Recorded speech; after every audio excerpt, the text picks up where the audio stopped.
बुढी हजुर मेरो त औषधि खाने बेला भयो जस्तो छ। हो त है औषधि खाने बेला भएछ।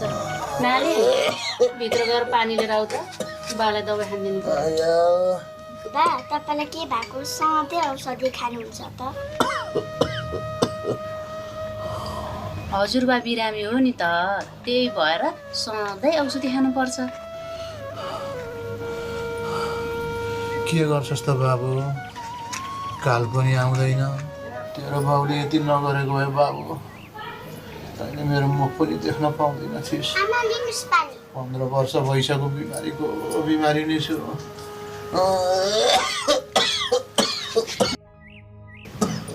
दबाई खानु त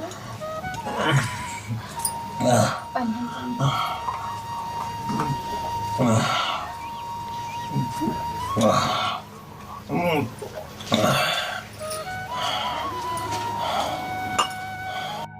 तिमीहरूका बाउले नगरेको भए मेरो अनुहार तिमीहरूले देख्न पाउने थिएन।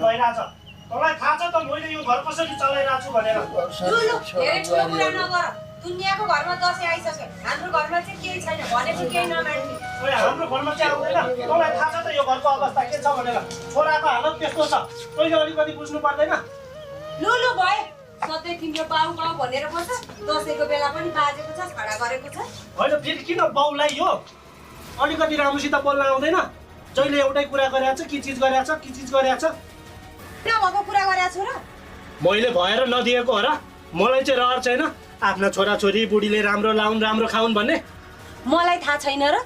त्यो गैरी खेत 6 महिना अघि मैले नथाहा पाउने गरी बेचेका रहेछ। मलाई सबै थाहा भइसक्यो। कहाँ गयो त्यत्रो पैसा?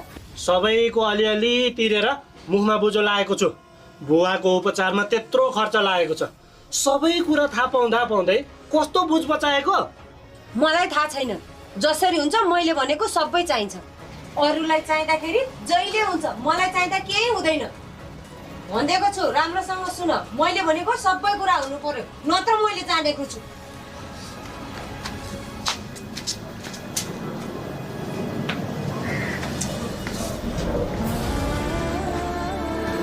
बाबा मम्मी किन रिसाएर जानुभएको?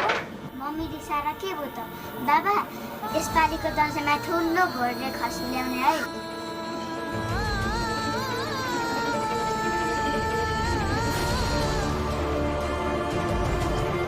कस्तो कर्म लिएर आएछ मैले। आफ्नो नाबालक छोराछोरी अनि आफ्नो श्रीमतीको